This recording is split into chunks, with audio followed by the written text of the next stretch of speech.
at present. Good afternoon, sir. Good afternoon ASHA గారు. కృష్ణా నాయర్ గారు ఎట్లా చూడాలంటారు? అంటే నామినేషన్ సెట్ అనేది రాజ్యసభకు సంబంధించి ఆవిడ వేస్తున్నారు.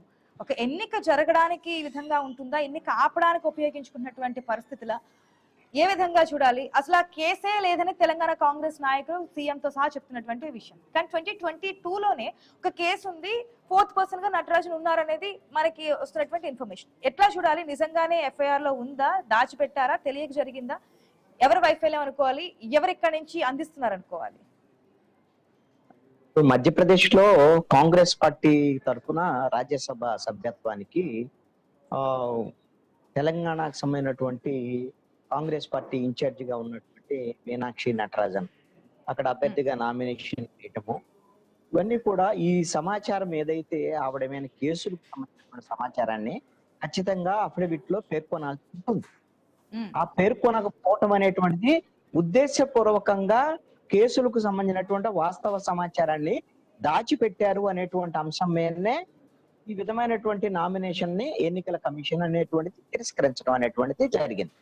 అయితే ఇప్పుడు కాంగ్రెస్ చెప్తున్న దాని ప్రకారంగా కేవలము నోటీసులు మాత్రమే వచ్చాయి, ఆవిడ నిందితురాలుగా లేరు ఆ కేసులో అని తెలంగాణకు సంబంధించినటువంటి ప్రభుత్వం అధికారంలో ఉంది కాబట్టి వాళ్ళు చెప్తున్నారు అధికారికంగా.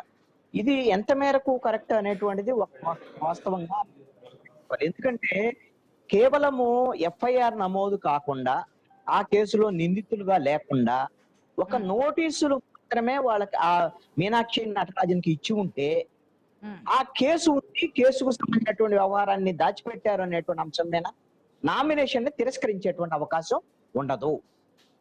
ఇక్కడ 4వ నిందితులుగా అయితే కనుక ఎఫ్ఐఆర్ కాకుండా నోటీస్ ఒకటైతే కాకుండా ఒక నోటీసు మాత్రమే ఇచ్చి ఉంటే ఆ నోటీస్ ప్రకారంగా అయితే ఈ విధమైనటువంటి నామినేషన్ ని తిరస్కరించడం అనేది టెక్నికల్ గా ఖచ్చితంగా తప్పు. న్యాయపరంగా ఖచ్చితంగా కోర్టులో కాంగ్రెస్ పార్టీ అభ్యర్థి మీనాక్షి నటరాజన్ కి న్యాయం జరిగేదానికి అవకాశం ఉంటుంది. ఒకవేళ ఇప్పుడు 4వ నిందితులుగా ఉన్నారు ఈ కేసులో, నేరారోపణలు ఎదుర్కొంటున్నారు అంటే అర్థం ఏమిటి? 4వ నిందితులు అంటే అర్థం ఏంది? కేసు నమోదైంది, ఎఫ్ఐఆర్ అయింది, 4వ నిందితులుగా ఉన్నారు, అక్యూజ్డ్ నెంబర్ 4. మరి అలాంటప్పుడు ఎఫ్ఐఆర్ నమోదైతేనే అక్యూజ్డ్ అనేటువంటిది వస్తుంది.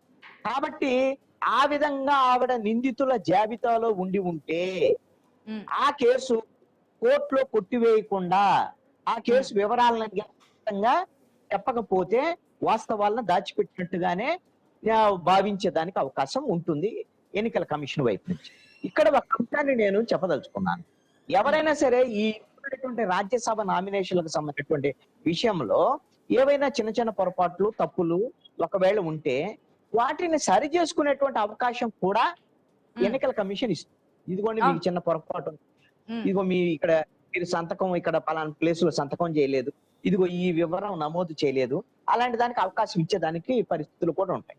ఇప్పుడు నామినేషన్ ఇచ్చినటువంటి పరిమళనత్వానికి సంబంధించినటువంటి అప్లికేషన్ లో కొన్ని ఇంకా పెండింగ్ ఉన్నాయి, కొన్ని ఫిలప్ చేయాల్సినటువంటి దాని మీద ఒక 24 గంటల్లో వాటిని కంప్లీట్ చేయండి అనేటువంటి విధంగా ఎన్నికల కమిషన్ అవకాశం ఇచ్చింది అనేటువంటి ఒక వాదన కూడా నడుస్తుంది.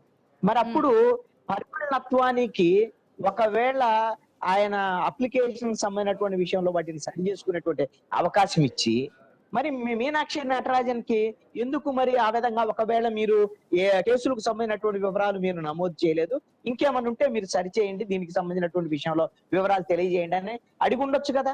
మిమ్మల్ని తిరస్కరించారంటే ఇద్దరికి చెరొక న్యాయాన్ని ఎలక్షన్ కమిషన్ అవలంబిస్తుంది అని అంటే ఎలక్షన్ కమిషన్ వెనక రాజకీయ ఒత్తిళ్లు ఏమైనా ఉన్నాయా అనేటువంటి అంశాన్ని కాంగ్రెస్ పార్టీ ఇప్పుడు ఆరోపిస్తున్నటువంటి అంశం. వీళ్ళకు ఉన్నటువంటి పరిష్కారం ఒకటే, వీళ్ళు కోర్టుకు వెళ్ళటం. ఇప్పుడు ఆల్రెడీ సుప్రీం కోర్టుకు వెళ్తున్నారు, ఎందుకంటే కేంద్ర ఎన్నికల కమిషన్ కలిశారు కాంగ్రెస్ నాయకులు, అక్కడ కంప్లైంట్ కూడా చేశారు. ఆఫ్టర్ దట్ ఇప్పుడు సుప్రీం కోర్టు కూడా వెళ్తున్నట్టు తెలుస్తుంది, ఇదైతే నామినేషన్ తిరస్కరించారో దీనికి సంబంధించి.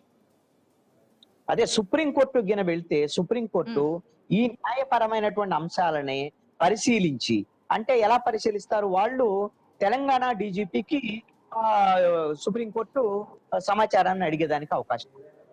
తెలంగాణ డీజీపీ వైపు నుంచి మీనాక్షి నటరాజన్ పేరు మీద ఏమైనా ఎఫ్ఐఆర్ నమోదైందా, ఆవిడ నిందితురాలుగా ఉన్నారా ఆ కేసులో, నిందితులుగా ఉంటే ఆ కేసు ప్రస్తుత స్టేటస్ ఏమిటి, ఈ వివరాలుగా ఆవిడ కేసు ఆల్రెడీ కేసు నమోదయ్యి ఉంది, నిందితురాలుగా ఉన్నారు అని డీజీపీ ఆఫీసు నుంచి సుప్రీంకోర్టుకి వెళ్ళింది అనుకోండి, ఎస్ వాస్తవాలను హైడ్ చేశారు అనేటువంటి దాని మీద దురుద్దేశపూర్వకంగా, అంటే వాళ్ళకి సమాచారం తెలిసి కూడా ఈ సమాచారాన్ని తెలియపరచలేదు అఫిడవిట్ లో, కాబట్టి ఇది డిస్క్లోజ్ చేయడానికి అవకాశాలు ఉంటాయి. కోర్టు కూడా అప్పుడు ఏం చేయలేదు. ఒకవేళ తెలంగాణ పోలీస్ కార్యాలయం నుంచి అంటే డీజీపీ కార్యాలయం వీళ్ళ మీద ఏ విధమైనటువంటి ఎఫ్ఐఆర్ నమోదయ్యి ఉండలేదు మీనాక్షి నటరాజన్ పేరు మీద, ఆ కేసులో నేరారోపణలకు సంబంధించి నోటీసులు మాత్రమే వచ్చి ఉన్నాయి అనేటువంటి విషయానికి అంటే ఆ నోటీసుల అంశం అనేటువంటిది ఖచ్చితంగా డిస్క్వాలిఫై చేయడానికి పనికొచ్చేటువంటి అంశంగా ఉండబోదు. ఆ విషయంలో సుప్రీంకోర్టు ఏదో ఎలక్షన్ కమిషన్ తీసుకున్నటువంటి నిర్ణయమో చట్ట వ్యతిరేకమైనటువంటి నిర్ణయంగా భావించి ఎలక్షన్ కమిషన్ నిర్ణయాన్ని రద్దు చేయమనేటువంటి ఆదేశించేటువంటి అధికారం కూడా సుప్రీంకోర్టుకు ఉంటుంది. ఎందుకంటే చట్టపరంగా ఆవిడకు ఆ విధమైనటువంటి ఎఫ్ఐఆర్ నమోదు కాకుండా ఉంటే అప్పుడు సుప్రీంకోర్టు ఆ విధమైన ఆదేశం తెలంగాణ డీజీపీ ఇచ్చే రిపోర్ట్ ను బట్టి ఆధారపడి ఉంటుంది. ఇన్ కేస్ అది చట్టబద్ధంగానే జరిగిందా, లేదంటే ఎన్నికల కమిషన్ కావాలని చెప్పిన తాత్సారం చేసిందా, లేదంటే మీనాక్షి నటరాజన్ అఫిడవిట్ లో కావాలని చెప్పి దాచిపెట్టేటువంటి ప్రయత్నంలో భాగంగా జరిగిందా అనేది Telangana DGP in case supreme court వరకు వెళ్తే సుప్రీంకోర్టు తెలంగాణ డీజీపీని అడిగితే ఇచ్చేటువంటి క్లారిఫికేషన్.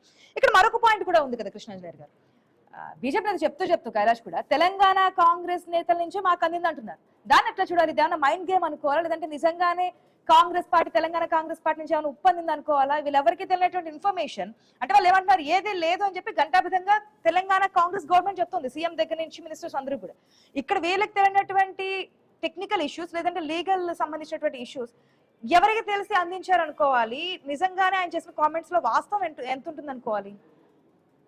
ఎక్కడ కాంగ్రెస్ పార్టీలో అయినా సరే ఈ గ్రూపులు ఉండటం అనేటువంటిది సర్వసాధారణమైనటువంటి విషయం. గ్రూపులు ఉండటం, ఒకళ్ళ వెనకాల ఒకళ్ళ గోతులు దోపుకోవటము, ఇలాంటివన్నీ కూడా కాంగ్రెస్ పార్టీలో ఎక్కువగానే ఉంటాయి. దాన్ని మనము అత్యధికమైనటువంటి స్వేచ్ఛ కింద చూడాల్సి ఉంటది. ఇప్పుడు అంతర్గత పార్టీలో అంతర్గత ప్రజాస్వామ్యం ఉంటాయని మనం అంగీకరించవచ్చు, కానీ అతి ప్రజాస్వామ్యం కూడా కాంగ్రెస్ పార్టీలో అప్పుడప్పుడు కనపడుతూ ఉంటది. ఏదైనా సమస్యలు ఉంటే అంతర్గతంగా మాట్లాడుకోవటాన్ని ఎవరు తప్పట్లేదు. కానీ ఇప్పుడు మీనాక్షి నటరాజన్ తెలంగాణకు సంబంధించినటువంటి కాంగ్రెస్ పార్టీకి సంబంధించినటువంటి ఆవిడ పరిచయకు బాధ్యులుగా ఉన్నప్పుడు, ఆవిడ అక్కడ రాజ్యసభ మధ్యప్రదేశ్ లో రాజ్యసభ అభ్యర్థిగా ఉన్నప్పుడు ఒకవేళ ఇలాంటి సమాచారం కాంగ్రెస్ శ్రేణులకి తెలియడానికి అవకాశాలు ఉంటాయి. ఇప్పుడు ఒక 4 ఏళ్ల క్రితం కేసుకు సంబంధించినటువంటి వ్యవహారం అయినా కాంగ్రెస్ వాళ్ళకి తెలిసేదానికి అవకాశం ఉండొచ్చు. ఆ పార్టీకి సంబంధించి సీనియర్ లీడర్స్ ఉండొచ్చు. ఈ పార్టీ